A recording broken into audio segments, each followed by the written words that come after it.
এইদিকে এইদিকে মহাব্বতের শরবত লন, এইদিকে মহাব্বতকে শরবত লন। এই ব্যবসা দিয়ে মনে করেন আল্লাহর রহমতে অন্তত 5 থেকে 6 লাখ টাকা ঋণ শোধ করছি। আমার পরিকল্পনা আছে ভাই, আমি আমার মা বাবার মুখে হাসি ফোটাবো। যারা চাকরি করতে পারে না তারা ব্যবসা করুক, সমস্যা নাই, ব্যবসা করে খাক। চুরি বাটপারি এগুলা যাতে না করে। রোজার মাস মিছা কথা বলা যাবে না, আল্লাহর রহমতে ভালোই থাকে। মনে করেন 50% আমাদের লাভ থাকে ইনশাল্লাহ। নিউ মার্কেট এলিফেন্ট রোডে আল্লাহর রহমতে আমার চেয়ে মাল ভালো কেউ বানায় না, বুঝছেন তো। মোটামুটি আমারও ভালোই সেল হয়। আজকে যদি 8-10 মতো বিক্রি হয়েছে, আল্লাহর রহমতে আমার এখান থেকে 5-6 হাজার থাকবে ইনশাল্লাহ। ভালো একটা চাকরি করে তো অনেকজনে দেখা গেছে 1.5 লাখ টাকা মাসে কামাইতে পারে না, কিন্তু দেখা গেছে নিজে ছোটখাটো একটা ব্যবসা করেও কিন্তু আরো ভালো টাকা আয় করা সম্ভব। আমি মনে করি যে প্রতিটা মানুষের নিজের পায়ে দাঁড়ানো উচিত। যারা চাকরি করতে পারে না, আমি মনে করি আমার মতো ছোটখাটো একটা ব্যবসা করুক, আল্লাহর রহমতে সবাই ফ্যামিলি নিয়ে সবাই চলতে পারবো। এটা হচ্ছে অক্সিজেন সিস্টেম আর কি, অক্সিজেন। তার এই যে এখন অক্সিজেনটা ছাড়ছি, এখন ছাইরা ঘুরানোর পরে যখন এটা ঘুরাইতে ইয়ে হবে,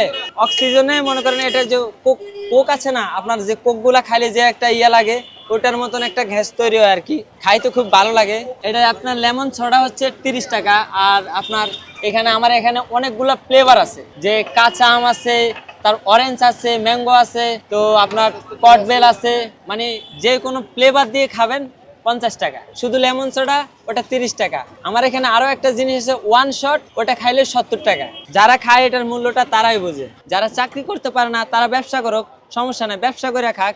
কারণ প্রতিটা মানুষের অধিকার যে ব্যবসা করে খাবে, ঠিক আছে, কিন্তু চুরি বাটপারি এগুলা যাতে না করে। আমার ফ্যামিলিতে আমার আব্বা আম্মা আছে, আমার 2টা বোন আছে, 2টা করে 4টা মেয়ে আছে, 7-8 জন মিলে আমার ছোট একটা সংসার ইনশাআল্লাহ আমি চালাই। আমাদের আগের পরিস্থিতি খারাপ ছিল, এখন আস্তে আস্তে মনে করেন অনেক টাকা পয়সা লেনদেনের ব্যাপার, তো অনেক দেনা ছিলাম, মনে করেন অনেক টাকা পয়সা শোধ করছি। আপাতত এখন মনে করেন একটু লাইনে আসতেছি, আল্লাহর রহমতে আপনাদের দোয়ায় সব হবে।